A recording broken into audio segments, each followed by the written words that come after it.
Hello, welcome to Now Tell Us. At Now Tell Us, we have guests come and tell us their stories. They come and educate us on a subject. They come and inspire us. They come and give us challenges by telling us something that we may not be comfortable. And so they drive us out of our comfort zone, and that's where success resides. Every single day, we have great guests, and that means today we have a great guest with us. His name is John Mendez, and we are going to meet with him soon. He's a serial entrepreneur, a realtor, a podcast host, a social media expert, and he's going to give us a lot of insight now on leading a purpose-driven life. But before we go there, I would like to thank each and every one of you who've been listening to us, who's been watching us. Now Tell Us is now at number 3 at Podmatch on the leaderboard. Wow, number 3.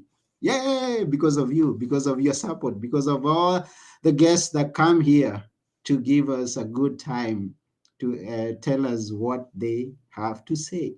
And for you listening, we thank you. So if you're there and you're listening to us or watching us, please engage with us. We appreciate. We'll appreciate every feedback that you give, and also go and share this episode with your friends. And now, without taking one more minute, because we have a lot to cover with John, let's go and meet him. Here we go.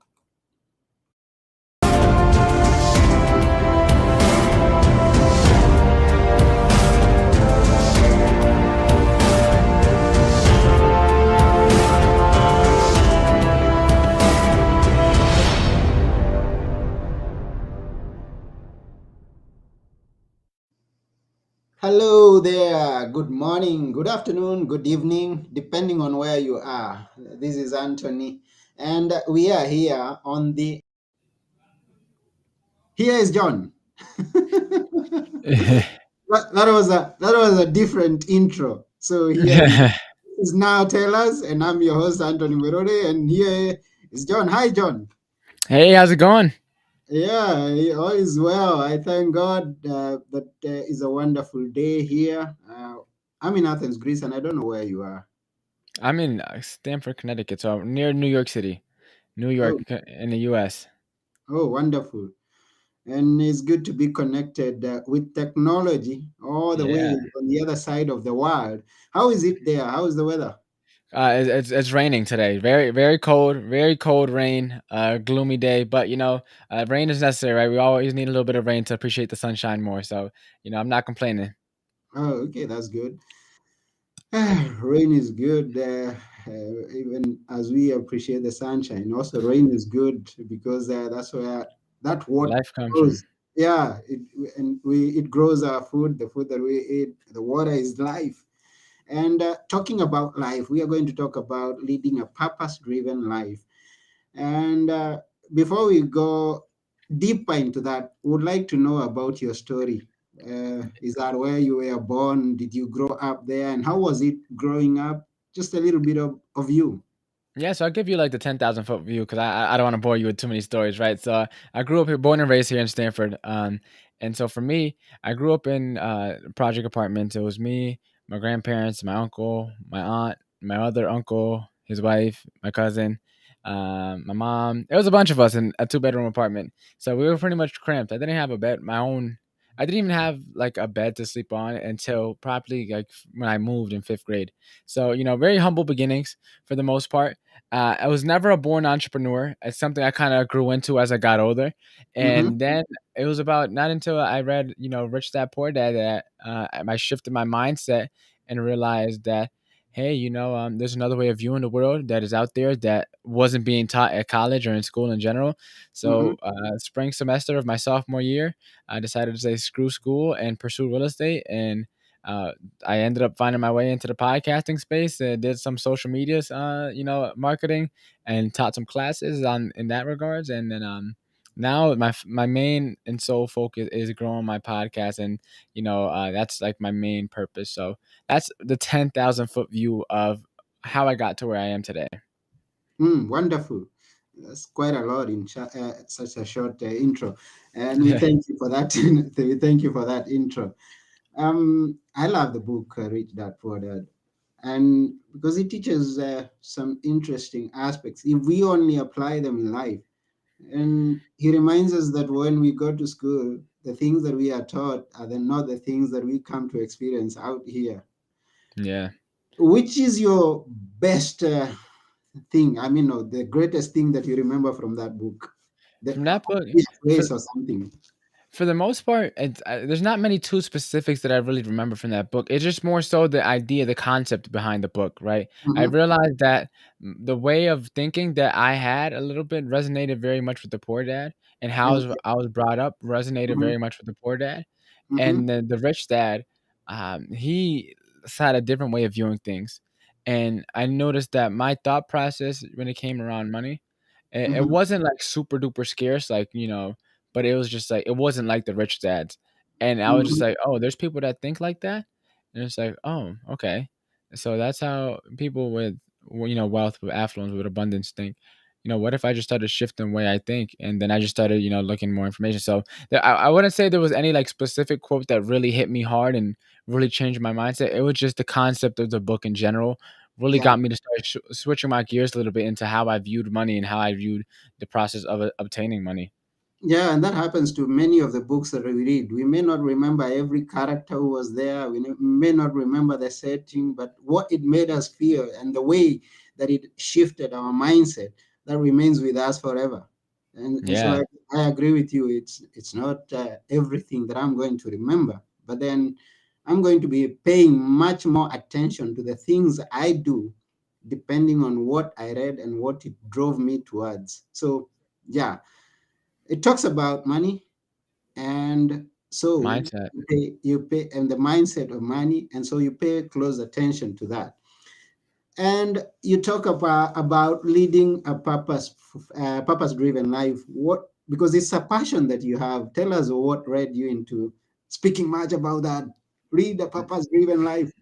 Yeah, so I wouldn't really call it a passion, right? So the Oxford definition of passion is a barely controllable emotion, right? Okay. And then I didn't realize that until I read the book called The Purpose Factor, and in Mm-hmm. that book it dropped a lot of like jaw dropping quotes in that book, and it really shifted my mindset a lot in terms of like it allowed me to start getting clarity as to Mm-hmm. what I wanted to do really. Mm-hmm. But I'd say for the most part, it really kind of started back in high school.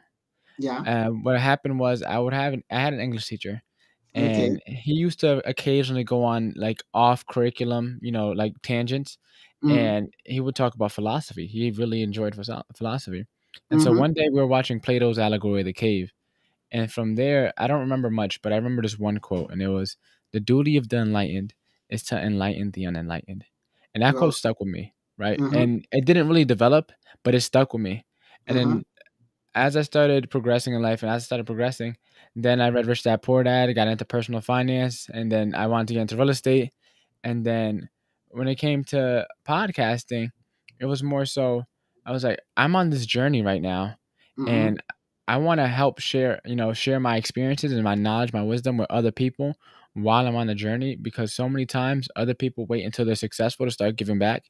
And I knew I wanted to just find a way to give back. Although I'm not there yet, I'm on the way, and I want to Mm-hmm. at least inspire or help somebody that's it was in my shoes, where now was before I read Rich Dad Poor Dad, right? If I could at least help that person out and come together. So um but as I really got more clarity as I started, like really this month, honestly, is when I Mm-hmm. started getting absolute clarity. And so now I'm super excited for 2023 because I'm entering into the new year with a newfound clarity. And it's like I'm excited because when your focus isn't on one main thing, Mm-hmm. it's like driving in the fog, right? It's hard to see far ahead. But now it's when you have like only one thing you're focused on. Mm-hmm. It's like the clouds go away. It's sunny outside. It's like you're driving down a highway. And you can just see it like 2, 3, 5 miles down ahead, right? But like Mm-hmm. with all the different things going on, I didn't have that this year. So you know, really, taking the time to reflect and analyze helped me to get more and more clarity and more purpose. And guess what? You look like you've been doing it for years and years. Yeah. Just a couple. I've been doing this thing for 2 years, and every time I think, oh, I need to improve on this, on that, and it's a never-ending journey. The room for Yeah, improvement. Now, you mentioned about an influence that your teacher made on you because of coming to take class, and then he moves into yeah, philosophy. Now, I experienced about the same thing because we had a language teacher in high school, and every time he would come, he would start, he would divert from teaching the language that he came to teach and start talking about life principles. And that teacher made a very big impact in my life. And for this reason that you're saying that you're coming back to give back to the society, not waiting for that time that you're going to be on, up there. Now, that's very good of you because many of us are expecting to, waiting or are waiting for that time when we think that we are perfect in order that we yeah. can start giving back. And again, uh, talking about you don't know much, you accept, or you maybe you think you don't know much, but someone told me that if you've read up to chapter 2, you can teach chapter 1, and that's what you're doing, and that's acceptable. Yeah, and that same, in that same breath, right? There was a story that I read, or I listened to in a podcast. I think Russell Brunson was telling the story. It's about this one guy who was like, pretty much like the most wanted fugitive for a while. And he was on the run, and no one could catch him, whatever. And like one of the things he did is he would like masquerade and play these different characters. And one of the characters that he played, during his, criminal spree, I guess, whatever, was he taught a philosophy class for a semester. And so what he said was, when the cops finally caught up to him, they're like, we understand how you did all this other stuff, but how did you manage to teach a philosophy class for an entire semester and not get away? He was like, well, I already had the books. All I had to do was make sure I read a couple chapters ahead. And so when I showed up for each class, I could still teach and I would be able to help the students. You just got to read a couple chapters ahead. And if you're 2 steps ahead of one person, you could help them get to where you're at now. So there's always someone that you can help. Wow, that's cool. And now you're a few steps ahead. Definitely, someone who's watching you can always tell from your expression and everything that you're saying now that you are some steps ahead. Now, tell us about what lessons you've learned so far about reading a purpose driven life. So for the most part, um, the biggest thing that I say, well, not the biggest thing, but one of the biggest quotes I heard that really like shifted my mindset a little bit is, um, the two most important days in life, right? The first is the day you were born, and the second is the day you find out why. Mm-hmm, And most people never live to see the second day. They mm, never find out why they were born. They will never find out why they were put on here, right? mm-hmm, And that's kind of the biggest thing. And with the Plato quote that I mentioned earlier, the duty of the enlightened is to enlighten the unenlightened. That's pretty much saying that quote is, pretty much saying that as soon as you learn something, it's your job to teach others. It's your duty to teach others. And at the very least, right? If you don't know what exactly it is that you want to do, just leave the world a better place, than you left it. I mean, leave the world a better place than when you came in. And if mm-hmm, you could do that, at the very least, you have probably helped, a good amount of people.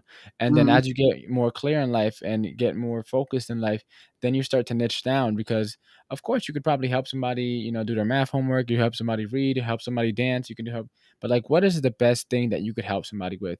And just mm-hmm, honing in on that, right? And just focusing in on that. And it's something that most people say it takes a lot of time, and it does, depending on, how you live your life. Because most of the time, people that say, "Oh, it takes a long time to find your why," and it's not like it just pops out of nowhere. Most of the time, you ask these people what it is that they really want to do in life, they have never even stopped to take the time to reflect and think about it. mm-hmm, So it's not as hard as people think, really, to find your purpose or find something worth moving forward for, right? mm-hmm. Uh, have you experienced any failures along the way, and how was it? Yeah, definitely. So, like, Mm, one of my, I guess, I wouldn't really call it a failure, right? Because for me, the way I see failing is like if you learn something, it's all just growth opportunities, right? It's not really a failure in the sense where like you failed, you suck. It's more so like, you know, it's all growth. Use all lessons, right? No mm-hmm, losses in life. There's only lessons. But one of my biggest failures, right? So, uh, I, well, let's start off with college. I thought I was going to graduate. Mm-hmm. I thought I was gonna see it through. I thought I was gonna be the first person in my family to graduate college. I got into 13 schools, and a couple of which was for football, but most of which were for academics. I had a great grade in high schools, and I thought I was gonna be the first dude in the family to graduate college. And turns out, I want to get that into entrepreneurship. Now I'm never going back. So there's one right there, right? It's like another one is I thought I was convinced, right? We had this podcast interview last year, I was convinced that I would be the top, real estate agent in my office by now, selling houses left and right, Mm-hmm. selling, luxury properties and making a whole bunch of money selling houses. Well, Mm-hmm. now it's like real estate is not even on my priority list. It's podcasting, right? And so Mm-hmm. it's like, this year too, I made way less money than I did last year. Like this year, I was barely scraping by. Mm-hmm. Well, one thing I did this year that I didn't do last year is I was reflecting. Mm-hmm. I probably networked better than anyone on the planet. I've been networking at real estate conferences. I've been networking at investor meetups. I've been networking at through the podcast with people across the country. You said you're in Greece, right? And we're here having this conversation. So it's Mm-hmm. like I've been networking a ton, and so monetarily, this year was definitely a failure monetarily in terms of the goals I had set. Yeah. But in terms of in other aspects, it's like I've been learning, I've been growing, I've been gaining the tools I need, and now like that I'm my another thing too. I started a social media marketing agency like two Mm-hmm. months ago, and Mm-hmm. I'm already gonna put that idea down, right? But it's like you have to try things, right? Yeah. In order for you to get to where you need to go. If you don't try anything, right, it's like you'll never get to anywhere. So it's like I'm just trying right now and just pushing forward and keep on moving forward. But for the most part, uh, I had a lot of failures, and now it's like I keep moving forward despite those failures, and that's why slowly but surely I'm getting to where I want to get. Mm. And I like taking the example of a seed, and sometime we may fail and find ourselves somewhere in the dark, but that at the time to start germinating and grow up into a beautiful tree or plant rather, and produce some fruit sometime.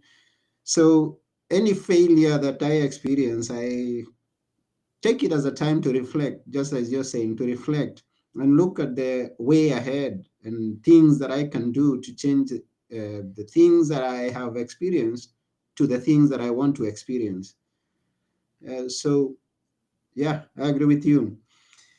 Um, at some point, you spent a day with a billionaire. Tell us about that experience. Which billionaire, Yes. if you're allowed to drop a name, or if you're Yeah. not? Yeah. Yeah. So I'm very fortunate, very blessed to have the opportunity to go to what we call Quantum Leap Summit. It's Mhm. a like a little mini conference that Keller Williams holds. And during that conference, you get to spend a day with Gary Keller, the guy who founded Keller Williams, my real estate company. And Okay. so that day was pretty much I wasn't going to be able to go because I couldn't afford to pay for the ticket and the flight and everything. And so one of my team leaders in the office, Mm-hmm. he's a quantum leap instructor, so he teaches it locally. And he knew that I wanted to go to that event because I had told him one time.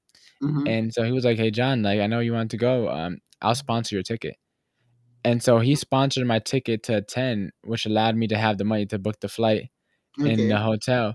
And it's crazy because I got to the airport that day, Mm-hmm. and the person who I was supposed to stay with ended up not going. So there I was stranded at the airport.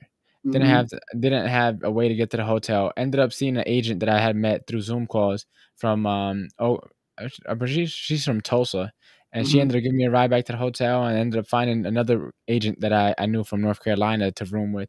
And so it was just getting there, right, was a bunch of hurdles. And Okay. then my biggest takeaways were from spending a day with a billionaire is that I think that one of the main differences is a lot of us know a lot of information.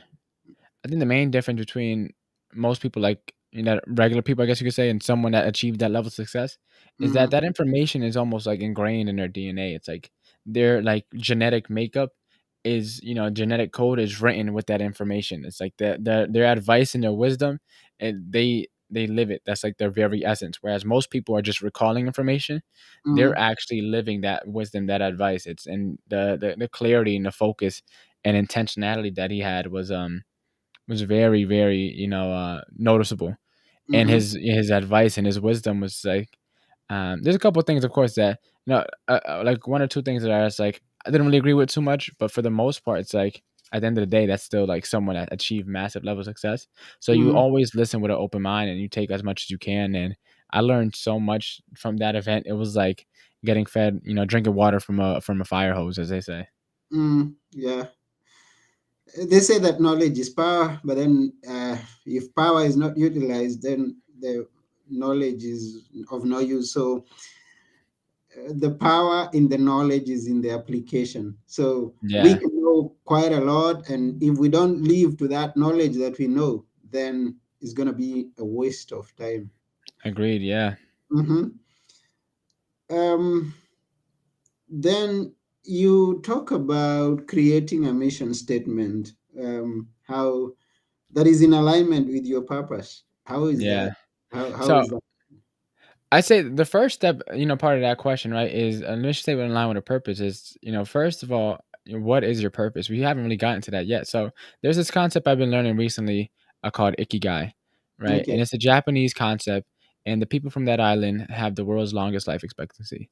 Mm-hmm. And it wasn't until I started reading this, and this is literally about like a few weeks ago, a month ago or Mm-hmm. so, that I started reading this, that I gained the clarity, right, to know that the podcasting was what I really want to do.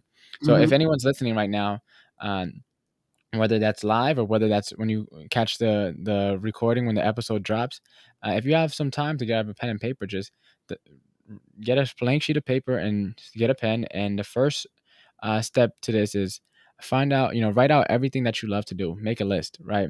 Everything that you would do if no one ever paid you a single penny for it for the rest of your life. If you could never make money from it, what are the things that you love to do? It could be basketball, playing music, it could be drawing, it could be, building houses for, in third world countries, whatever it would be. What would you do if no one ever paid you? Make a list of that, right? Because most of the time we know what we love to do or what we enjoy doing, right?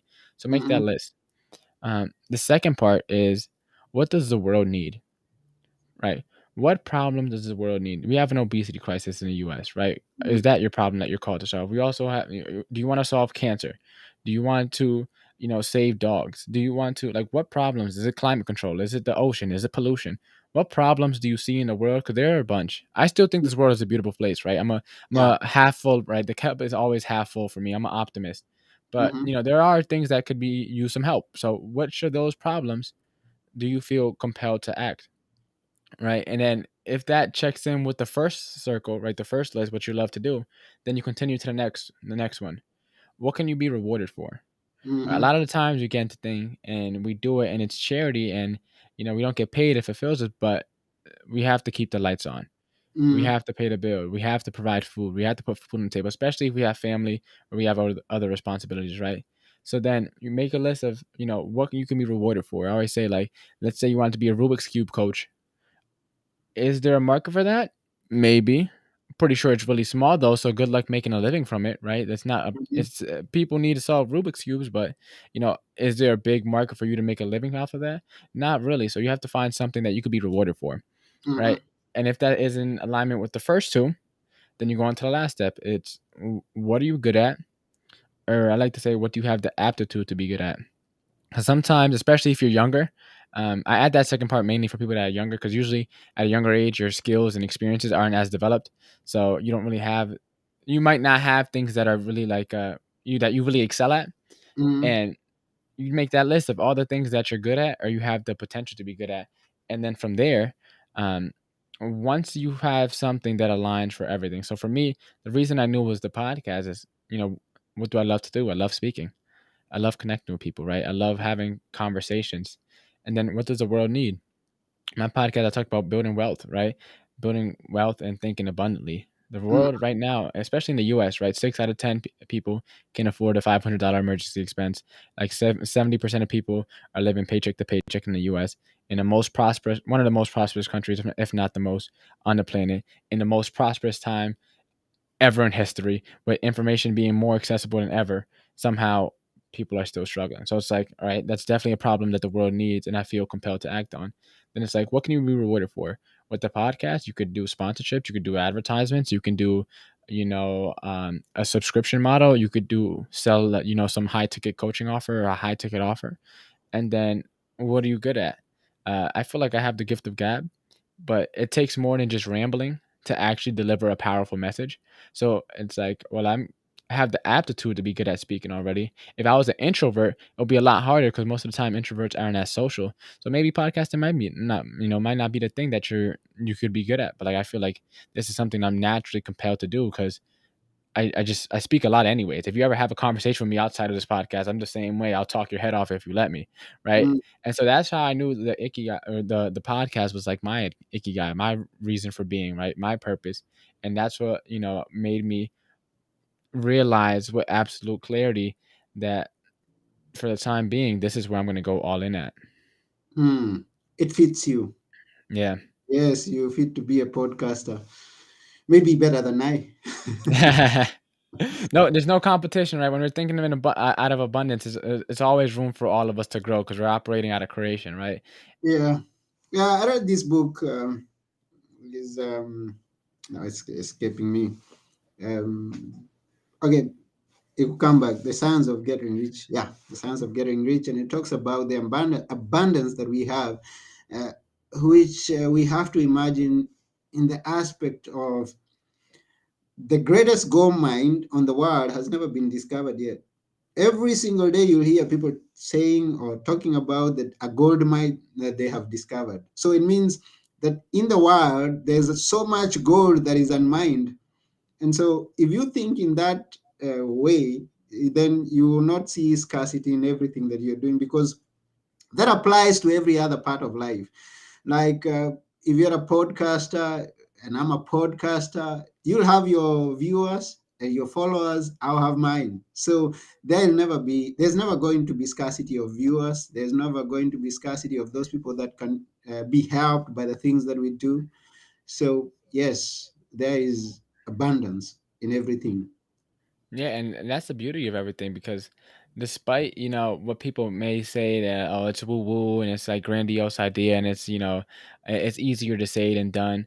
But it's like in all actuality, it's like once you shift your identity around certain things, right? It's like your world slowly but surely starts to change. You start seeing things differently. It's not, oh, I can't afford this. It's how do I afford this? It's Mhm, it's it's not, oh, I can't do that right now. It's no, how do I make time for this, or how do I, you start viewing the world differently because you start asking different questions. You start operating differently, and it all, all plays in. Whether it's podcasting, whether it's in real estate, a lot of the time with real estate agents, if you see how they operate, they're very, keep their cards close to their chest, very, very keep their cards close to their chest, right? They don't, mhm, they don't want to. And not all agents, because I'm in a mastermind group of amazing, amazing agents, right? But mhm, they also just so happen to be abundantly minded, right? mhm. So it's they always come from contribution. They share. They love giving back. They love giving advice and helping out, right? That's Yeah. the mastermind I'm in, right? You got to find people like that because the majority of people, it's like they'll help you, but they always will keep their best stuff to themselves, or they'll help you, but only to a certain extent, because they don't want you to know the sauce, like too much of the sauce, right? Too much of the recipe. But like with Mhm, this group that I'm in now, it's like although real estate isn't my main focus, I'm still in a group because they just provide so much support and value and contribution, and we all help each other out. We all say happy birthday to each other. We all go through things, and let's say someone in the group was going through a hard time, we'd all send them love and care and thank you messages and gratitude messages so that they could feel better and help them go through these times. So it's like for surrounding yourself with these people that are are abundantly minded and are growth minded and are coming from a place of contribution and not from a place of scarcity. yeah. It's important to surround yourself with positive people. Surround yourself with those people whom you see yourself to be. That's one of the greatest advices I've had. If you want to be a successful podcaster, go and look for other successful podcasters. Let me ask you a question. Who Yeah. are your mentors in any area of your life? I'd say my mentors. It's kind of hard, right? Because it's more so with me. I can't really point my finger to one exact person, Mm-hmm, right? And that's just partially because how I was brought up. So a little bit about my backstory again. I don't want to touch too much on it, just because I don't want to ramble again. But my mother, me and her never had a great relationship, and my father was very much absent for majority of my life, right? mm-hmm, And my grandparents were the one that raised me. But for me, I never really had a mentor or a role model to look up to. mm-hmm, So like the way I operated from a very young age is, um, I would just take the best of what I noticed from other people, Mm-hmm. and leave out any parts that I didn't like, and try to only incorporate the good parts into my life and into Mm-hmm. my way. And so, with everyone I cross paths with, I was always just trying to take the good parts from him and see if I can incorporate that into my life and Mm-hmm. leave out all the bad parts that I didn't like.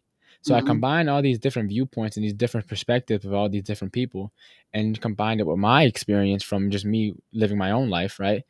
And that's how I've been able to kind of form my mindset and craft my mindset. It just always, it's never been like one sole person that I could really put my finger on. It's just been the contribution of so many other people compiled into one. Mm. And I can assure you, there's always something that you can pick from anybody. I mean, Yeah. everybody that you come in across has something to offer. It may not be what other people are expecting, but if you look closely, if you examine, then you're going to find that thing that is going to be beneficial to you or to another Hmm. person that you're thinking. So we all have value on us. So I agree with Yeah. And yeah, go ahead. I say it's all about just being receptive to that, right? Mm-hmm, Even people that we disagree with, even people that think completely opposite of us, even people that we think are evil and are bad, right? It's like one reason I like philosophy, right? I'm not the most astute, you know, philosophical person. I honestly don't know too much of the literature, honestly, but I know mm-hmm, a couple things, and one of the things with like philosophy is like in a world where with no religion, no God figure, no no laws, no nothing. Who's right and who's wrong? mm-hmm, If everyone just pursued their heart, who's right and who's wrong? And the answer is you don't know, right? Because we've been so a lot of the way we viewpoints, like for me, the way I view the world, a lot of it's based in faith, right? And how I was brought up in society and laws and rules and regulation, and it varies depending on our cultural norms and where we grew up in the world and mm-hmm, stuff like that. But if you take all that stuff, all those external factors that played an influence in our lives, mm-hmm, right, and just sat there and thought about who's right and who's wrong. mm-hmm, There is no answer because no one is. mm-hmm, There isn't right or wrong. And so it's like that's a kind of an extreme way of viewing it, but it just shifts your perspective to think that, hey, they're doing XYZ because of this reason. Are you gonna agree with it? That's a different question. But it's because that's what they seem to deem to be okay based on their upbringing, their societal influences and factors, right? External factors. So it's like that's what kind of keeps me to always have an open mind, just realizing that from my lens, I may seem like I'm the morally, right person or someone, but someone else can view me as someone that's despicable or evil, just mm-hmm. because in their society that I may do something that's not appropriate, and I wouldn't know that because I wasn't brought up in there. So it's like always having that open mind to try to understand and see where other people are coming from. Mm. Wow, wonderful. Thank you very much for everything that you've shared with us. We are almost coming to the end of this show. And for those who have joined us as we've been going on, we've been with John Mendez talking about leading a purpose driven life. And it's been wonderful. If you haven't watched, you go back from the beginning and get to enjoy the show. So, if you would like people to connect with you, where would you send them? Or anything that you have to offer, something? Yeah, definitely. So, you can find me at Walk to Wealth on everywhere, social media and everything. But one thing I did is that so I created a free training. It's the beginner's guide to entrepreneurship. So a lot Mm-hmm, of the times when we want to, start our side hustle or our dream business or whatever, we get this feeling, we get this calling, right? We get this, this some like something within us just tell us to act. And a mm-hmm. lot of time we get into these things and we haven't actually started a business yet. And Okay. so I partnered up with this guy named Drew Donaldson. He's the founder of Grow House, which is a strategic a strategy consulting company. And so me and him put together a training for pretty much anyone that wants to get into entrepreneurship, and Yeah. it's completely free. And I'll make sure that I send you the link, Anthony, so that if anyone wanted to see that, it's right there. Yeah, that's the link. It's attached to the show notes, so you can always go and click on that and get that training by John Mendez. That's very kind of you. And yeah, that's about it. And before we go, we'd like to hear your last words, some words that we will always remember you that you are on this show. My last words, you said? Yeah, on the episode rather. I'd say I'll leave you guys with this, right? If you know 100 people, and those 100 people know 100 people, and then they know 100 people, and then they know 100 people, right? And then they know 100 people.